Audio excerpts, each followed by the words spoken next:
All research groups have a culture. Many just don't intentionally choose what that culture is. So today, I want to talk less about tactics and more about the conditions that let research thrive. It's easy to focus on tasks, strategy, recruiting, funding, publication, all these things that can sort of demand the time. But this leaves us forgetting the very backbone that drives research, and that is the culture in which we have to work and perform. So culture quietly determines whether any of these strategies work. It's an invisible driver in any research group. So I'm going to offer a simple framework, not any specific prescriptions, so that you can decide how you would like to implement your culture and go about that. So, culture eats strategy for breakfast. We hear this all the time. But here's the thing, it does need to eat. It's a living system between you and your students and other team members. And so we need to feed it. All right. So the main point here is that if you don't state what your values are, your group is just going to adopt random values. And these random values may or may not be aligned with the direction that you want to head. And so let's pause here for a minute. What is vision? Vision is basically your idea of where you're going or where you would like your research group to go. Values are what guide and motivate your efforts and your team's efforts towards that vision. So if you don't share this vision, if you don't share these values, it's going to be very difficult to have an aligned effort towards them. And here's the key thing to understand about values. They come from belief systems. And so they need to be aligned with your belief system and your team's belief system. So it's something you forge together. And so if you do this, though, it will feel authentic and effort will come more naturally towards this vision by working with these values. Random values, unstated random values that are adopted by the group, will not feel authentic. And this will reduce buy-in and effectiveness. You'll have this invisible ghost in your group that you're fighting. It's just this invisible resistance. And so let's talk about how we can better align these values and visions so that you don't fight this invisible resistance anymore.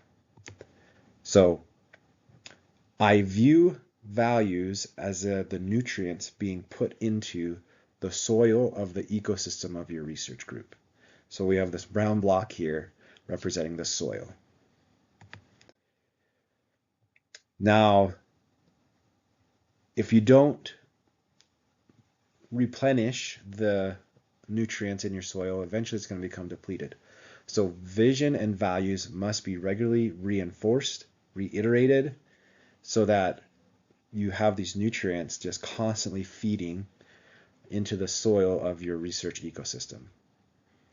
And this is really important in student-driven research because the soil gets disturbed every semester. So if you don't fertilize it, it depletes. We have a high turnover, and that's just part of the structure of academia. And so vision and values can't be a one and done thing. And if they aren't reinforced, they will decay with time. And this is why authenticity matters. You have to want to live them. And if you have these values aligned and you keep recruiting students and bringing students on board to these values, then it'll be more sustainable because it's all going in a direction and in a way that you personally care about. So how do we do that? Well, what you ritualize conveys what actually matters. And this is done in all sorts of organizations. And so policies are easily forgotten.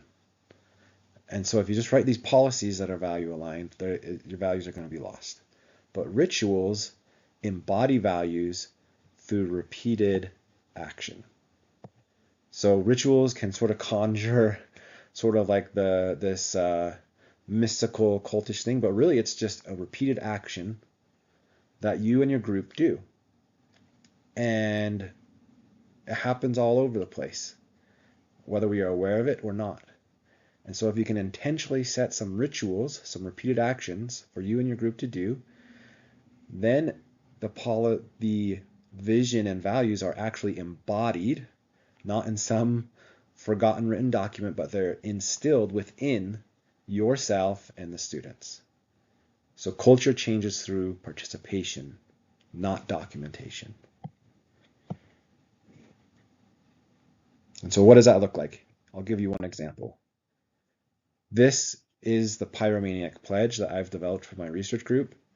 I'm going to pause here for about 20 seconds because I know right now, you're all just reading the text. So go ahead and read.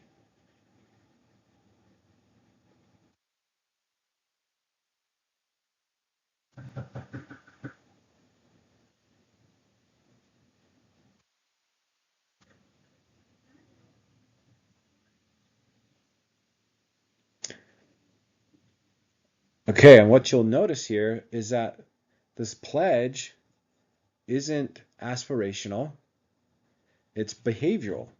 There's a lot of key behaviors that we recite each week in our research group. We read this each week. I have one student read this each week in my research group. And then I invite them to say, hey, what stood out to you? What do you want a soapbox about out of this Pyromaniac Pledge?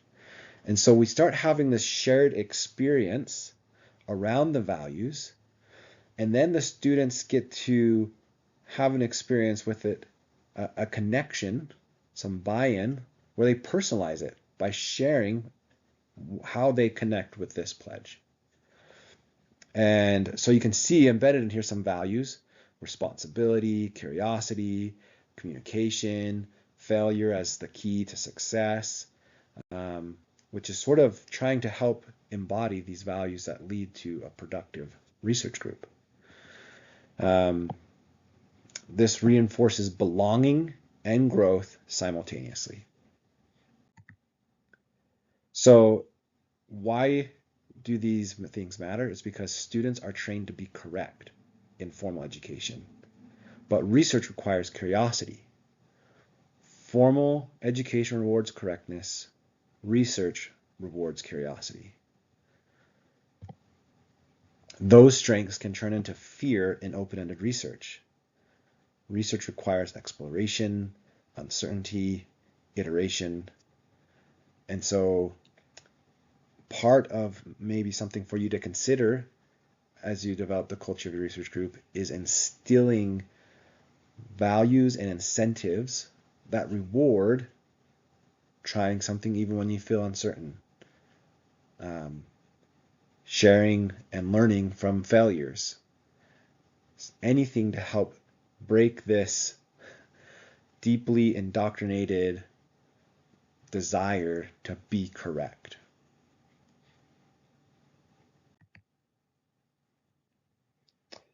So what often looks like laziness is actually a fear of getting it wrong, not apathy.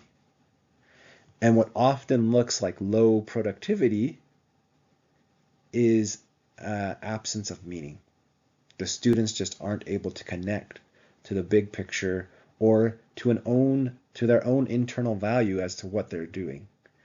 So developing a culture in which students can then plug in their own values can increase the meaningfulness of their work and their engagement.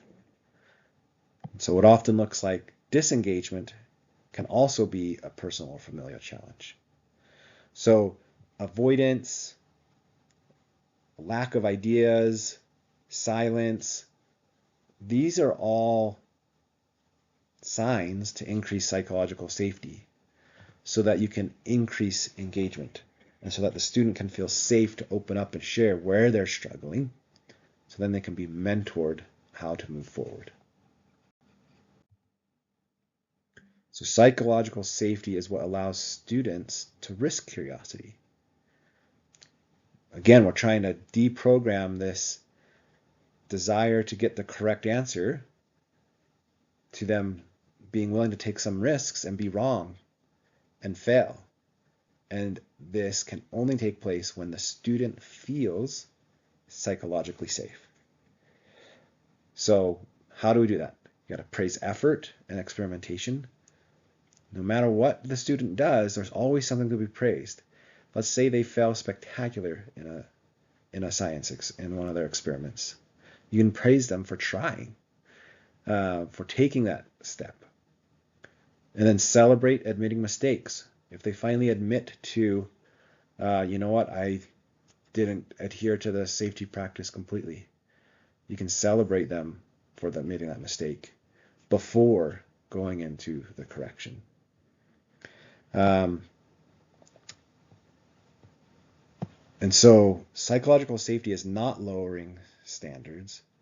It's enabling engagement by consistently sending messages that you are valued through sincere praise and celebration of what the student is doing well, rather than just focusing on what needs to change.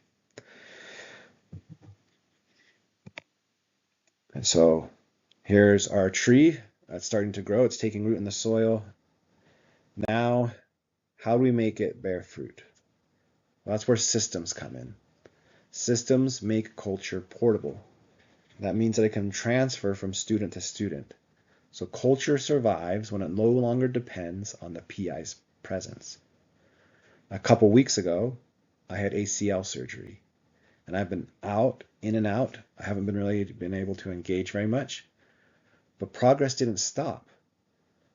Not because the students are exceptional, though they are, but because of the work of implementing values, creating psychological safety, and allowing the students to plug in their own values to support that culture, and setting up systems to sustain that culture. So we've set up a chat channel where we can communicate regularly about issues coming up for ourselves and the lab and our projects. I've set up templates and guides for how to do certain things, presentations, papers, weekly meetings. And so all of this is now what's sustaining progress in my group right now, when I am not able to be present as often as I usually am. So the students found their own values embedded in the culture, and then rituals have reinforced that culture, and now systems are sustaining that culture. And so every system we implement, we got to make sure it's aligned with our value, because it silently teaches that value.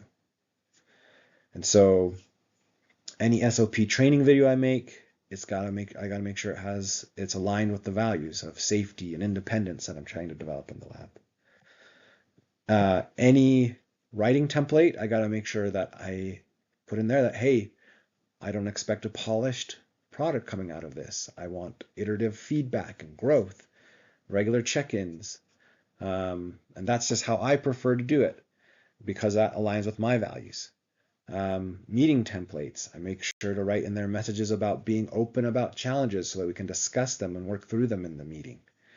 And so these are some ways that I've implemented values into my systems. And so culture turns students into the engine of productivity, and it lets productivity naturally emerge.